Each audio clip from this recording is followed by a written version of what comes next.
Oh boy, where do we start? My name is John, and I am building a bike park.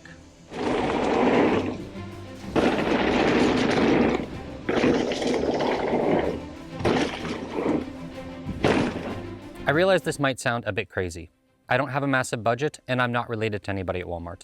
And that means that as much as I would love to see it happen, I'm just not going to be able to hire a trail crew and whip up a dozen trails in a year. That's just not going to be the case here. Instead, this is going to be a park built by myself and other local riders who truly want to see it exist. Luckily, I'm not starting from scratch.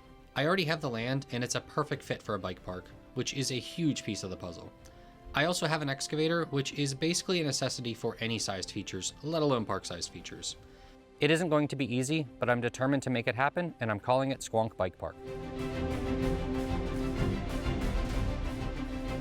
Squonk is being built on 300 acres with 500 feet of elevation from top to bottom. That's a lot less vertical than you would find at a World Cup race, but that's okay. My vision isn't to build the longest ascents. Instead, I want to focus on ensuring that every foot of elevation is used well. At resorts, trail builders are often limited to the woods between ski slopes.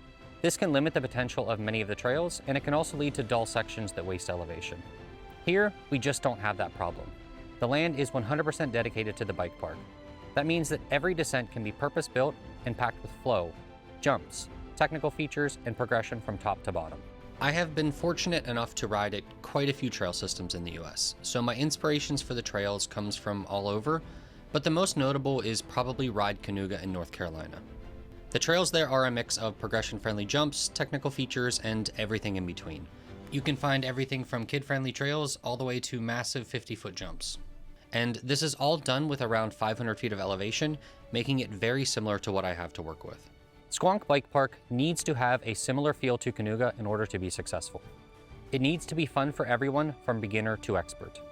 It also needs to be kid-friendly.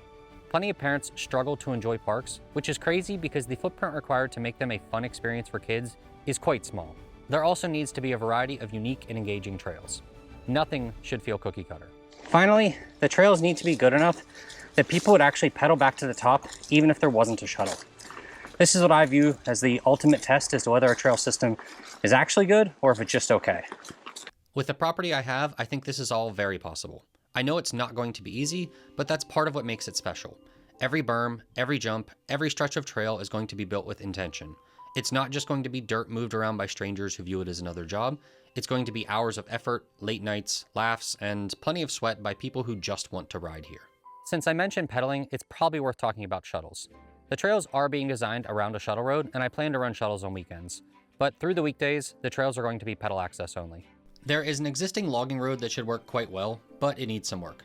The road needs widened, it needs smoothed out, and long-term it probably needs at least $50,000 worth of shale brought in to top the whole road. This is all very solvable, but none of that work makes sense until we actually have a trail system worth shuttling to the top of.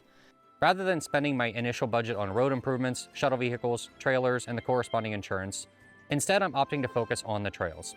Then, once the trail network is large enough and the trails are good enough, I'll start to work on road improvements and running shuttles. Bike parks are incredibly expensive to build and maintain. The land alone requires a large investment, and then there's the insurance, the heavy equipment costs, the maintenance, the fuel, and the list just goes on and on. I'm currently paying for everything myself, but long-term, there needs to be a plan to make the park self-sustaining. My goal isn't to get rich, but I do need to generate enough revenue to maintain and improve the park. That means the park isn't going to be free to access. It's either going to require a paid pass, or if you're somebody who's volunteering and helping build the trails, you'll get access that way. This is pretty normal for a shuttle park, so I don't think that's going to come as a surprise to anybody who's used to riding shuttles, but this is also going to apply to pedal access to the park. My hope is that by sharing this journey, I can show both the costs and the rewards of a project like this. This channel isn't just about trail building. It's about documenting the entire process of creating a bike park. Things like setting a budget, building a website, negotiating sponsorship deals, or even something as simple as deciding on the name of the park. The purpose of this series is to share the entire journey so that others can learn from the process and hopefully be inspired to help create better riding experiences in their local community. I realize that this probably sounds like a doomed venture. When I first walked the property, I had no clue where to start. And honestly, I'm still figuring some of it out, but I think that's okay. My plan is to take it day by day, tackling one problem at a time. I have a history of building hard things from the ground up. I run a software business that I created from nothing, and before that I helped build several startups. I have realized those experiences aren't the same, but they have taught me many valuable lessons that I believe will help while building Squonk Bike Park. The most important of those is probably just showing me how possible it is to achieve something absolutely crazy with enough hard work and stubbornness. There will be setbacks and there will be mistakes.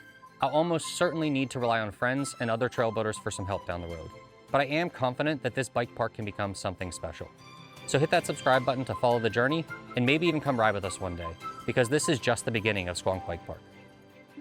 Subscribe, let's subscribe.